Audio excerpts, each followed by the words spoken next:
Welcome to తొలి Kranti news.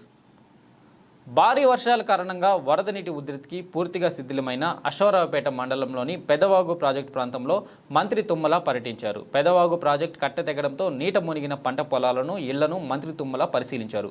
బాధితులకు భరోసా కల్పిస్తూ పెదవాక ప్రాజెక్టు వరద బాధితులకు ప్రభుత్వం పూర్తి స్థాయిలో అండగా నిలుస్తుందని హామీ ఇచ్చారు. భద్రాద్రి కొత్తగూడెం జిల్లా అశ్వారావుపేట మండలం గుమ్మడవల్లి గ్రామంలోని పెదవాగు ప్రాజెక్టు ఇటీవల కురిసిన భారీ వర్షాలకు కట్ట తెగిపోవడంతో శిథిలమైన సంగతి తెలిసిందే. పెదవాగులోకి భారీగా వరద నీరు వచ్చి ప్రాజెక్టు గేట్లు తెరుచుకోకపోవడంతో ప్రాజెక్టు కట్టెతెగి ఆయకట్టు పొలాలను, సమీపంలోని గ్రామాలను వరద ముంచెత్తిన ఘటనలో ప్రజలు తీవ్రంగా నష్టపోయి బాధితులను పరామర్శించేందుకు వ్యవసాయ శాఖ మంత్రి తుమ్మల నాగేశ్వరరావు ఈరోజు పెదవాగు ప్రాజెక్టు ప్రాంతాల్లో పర్యటించారు.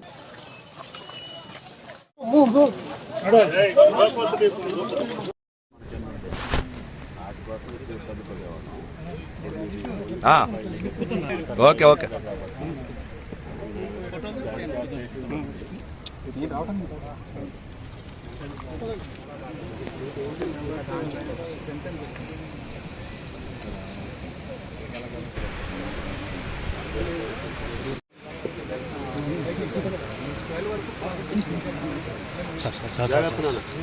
హరీష్ ఇప్పుడు ఇచ్చినా సరిపోవు.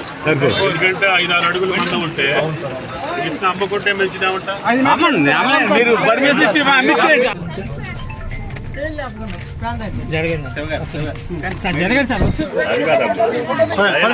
నీకు పక్క పేరు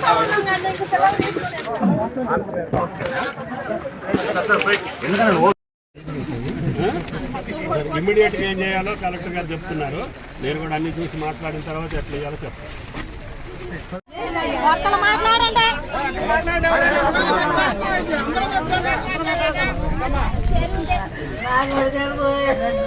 ఎలక్ట్రికల్ శాఖ మోటార్ దగ్గర ఇంట్లోనా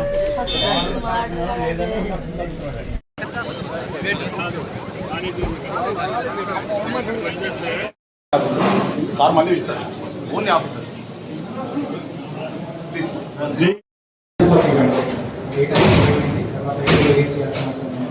అది అయినాక రెవెన్యూ డిపార్ట్మెంట్ వెళ్ళి దాని R&D డిపార్ట్మెంట్ చివరిలో agriculture department and horticulture department ఈ సీక్వెన్స్లో మనం చేయడం జరిగింది.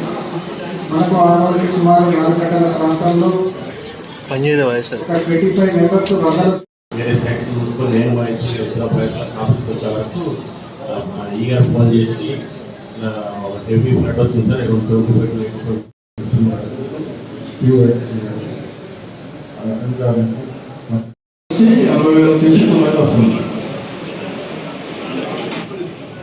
కాదు.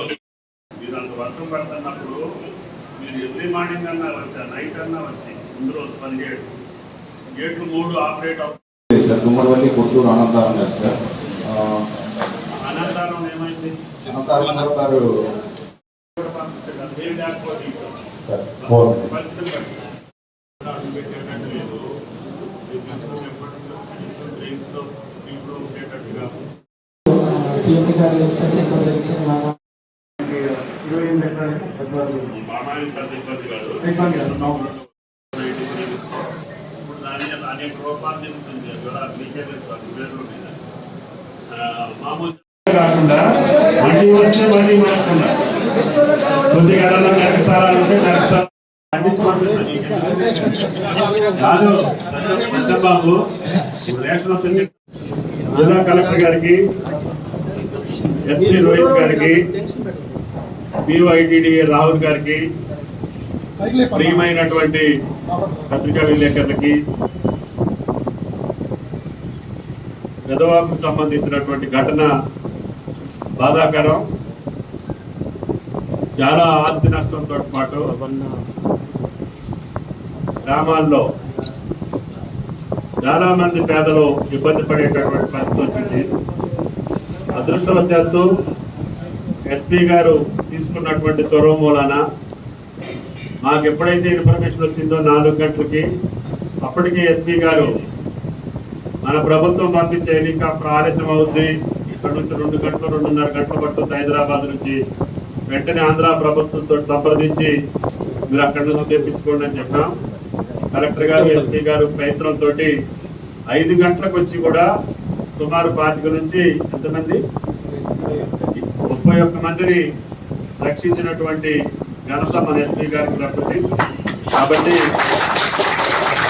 టైంకి వస్తే అధికారులు కష్టాల్లో ఉన్న ప్రజలు ఏ రకంగా రక్షించగలుగుతామో రోహిత్ గారు నిరూపించి పెట్టారు. మనకి హెలికాప్టర్ ఆపరేషన్ చేయలేకపోయేది, వాళ్ళు ఏమైపోయేవాళ్ళో మీకు తెలుసు.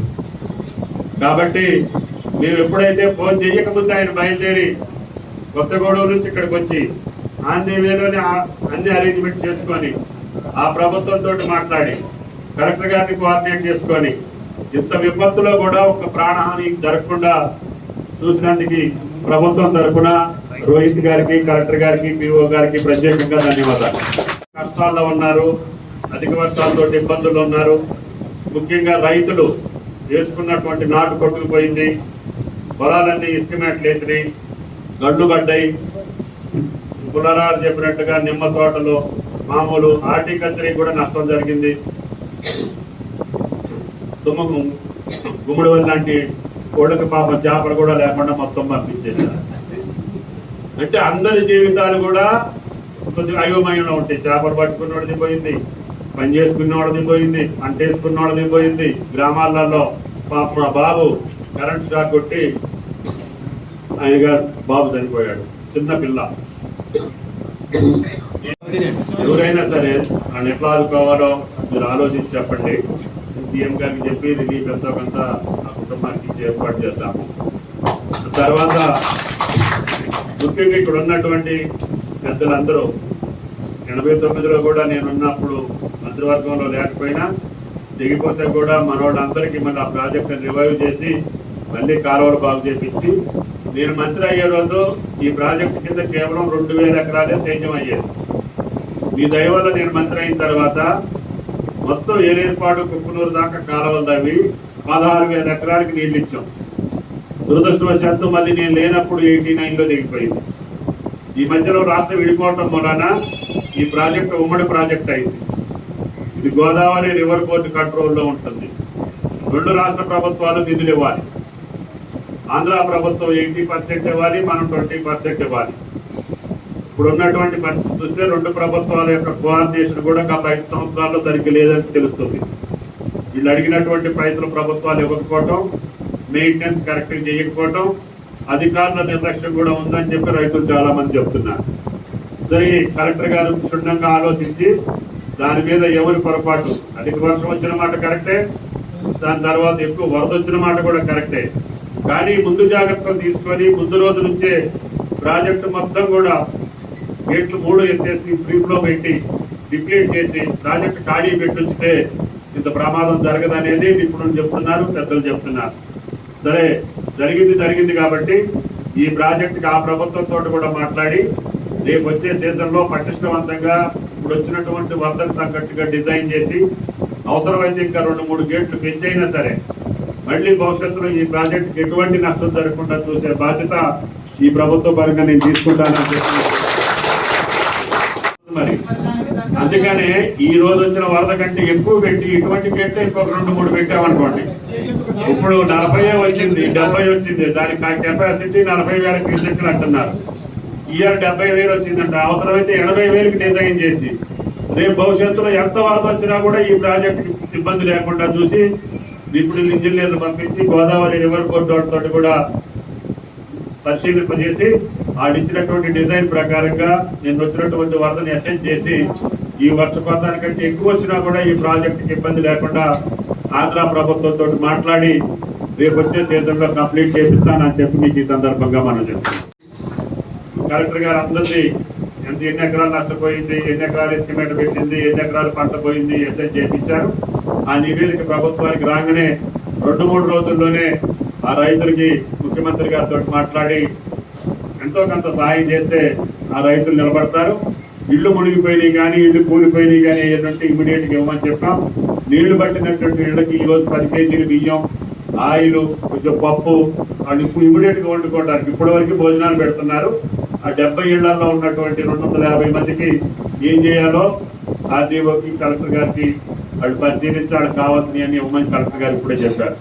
కాబట్టి ఈ ప్రాంతం నన్ను ఎదుర్కొని పెంచినటువంటి ప్రాంతం. ప్రతి వాగులో ప్రతి వంకలో నన్ను మోసుకెళ్లారు. మీ దయ వల్ల నాకు అవకాశం వచ్చినప్పుడల్లా ఈ మండలంలో నేను ఇక్కడ గెలిచినా గెలవకపోయినా మీ గాండ్ల అవ్వడం కావడిగుంట్ల ఉమ్మడి వెళ్ళి మొన్న కూడా ఈ బ్రిడ్జ్ ఆగిపోయిందని తెలిస్తే మొన్న అధికారంలో నేను లేకపోయినా ఆ ప్రభుత్వం మీద మందలిచ్చి ఆ బ్రిడ్జి కంప్లీట్ చేశాను. అది ఇప్పుడు మళ్ళీ అటు ఇటు అప్రోచ్లు పోసి లేకపోతే ఇటు నుంచి నందిపాడు 3 నిమిషాల్లో పోవచ్చు, లేకపోతే నందిపాడు గూడెం ఆఖరికి గుట్టల మీద కూడా మీరు తిప్పారు, గొప్పల మంగమ్మలు కూడా ఎక్కించారు. నాకు భగవంతుడు ఎంత శక్తి అంత నేను చేసే అవకాశం నాకు వచ్చింది. అందుకని మీరు కష్టాల్లో ఉన్నారని చెప్పి, ప్రాజెక్టు ప్రమాదంలో ఉందని చెప్పి నాకు తల్లడిల్లిపోయా. ఏమైనా ప్రమాదం జరుగుద్దేమో